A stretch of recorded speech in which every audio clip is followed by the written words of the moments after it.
అగ్రరాజ్యం అమెరికాలో అసలేం జరుగుతోంది?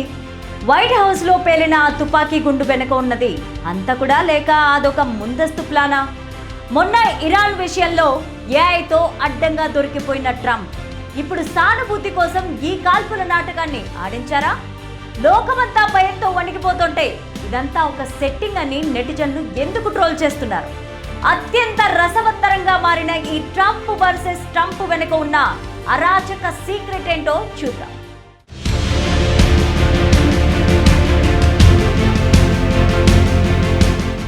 అమెరికా అధ్యక్షుడి నివాసం వైట్ హౌస్ ప్రపంచంలోనే అత్యంత కట్టుదిట్టమైన భద్రత ఉండే చోటు.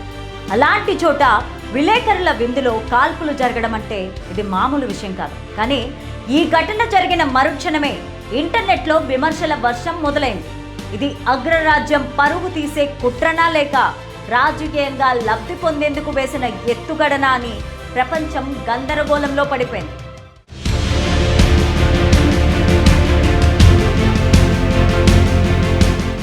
అసలు పాయింట్ ఏంటంటే ఈ కాల్పుల వెనుక సాక్షాత్తు ట్రంప్ ఆధ్వర్యంలోనే ఒక పక్కా ప్లాన్ ప్రకారం షో జరిగిందనే ప్రచారం ఊపునందుకుంది. ఇది నిజమైన దాడి కాదని, రాజకీయ ప్రయోజనం కోసం క్రియేట్ చేసిన నాటకమని నెటిజన్లు వీడియోలను జూమ్ చేసి మరీ ఆధారాలు బయటపెడుతున్నారు.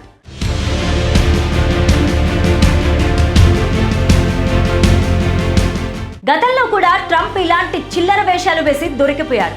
ఇరాన్లో 8 మంది మహిళలను ఉరిశిక్ష వేస్తున్నారని, అది ఆపాలని ఆయన గొంతు చించుకున్నాడు. కానీ చివరకు తెలిసిందేంటంటే అసలు అలాంటి అమ్మాయిలే లేరు.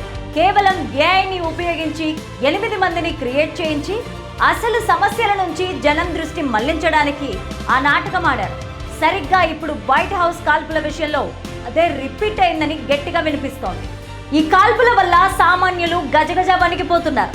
ప్రభుత్వం భద్రతా వ్యవస్థపైన నమ్మకం సడలిపోయింది.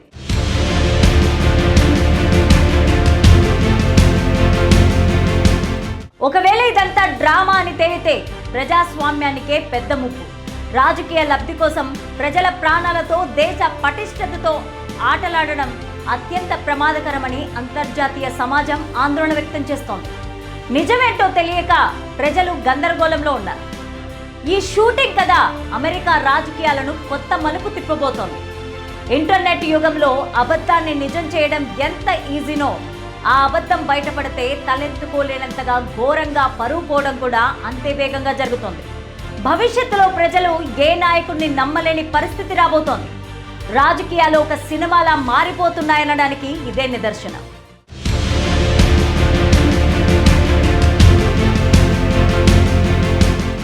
రాజకీయాల్లో సానుభూతి కోసం మనుషులను చంపడం, నాటకాలు ఆడడం పాత పద్ధతి. ఇరాన్ అమ్మాయిల కథలాగే ఇది కూడా ఒక ఫేక్ షో అని తేలితే ట్రంప్ పరిస్థితి ఏంటి? అబద్ధానికి ఆయుష్ తక్కువ అంటారు. మరి ఈ తుపాకీ పేలుడు వెనక ఉన్న అస్సలు నిజం ఎప్పుడు బయటపడుతుందో చూడాలి. ఏఐతో అందమైన అబద్ధాలు సృష్టించే నాయకులను మీరెలా చూస్తారు? మీరేమంటారు? కామెంట్ సెక్షన్లో తప్పకుండా తెలియచేయండి. చూస్తూనే ఉండండి సౌత్ టీవీ. సబ్స్క్రైబ్ కూడా చేస్తారు కదా. Thank you all.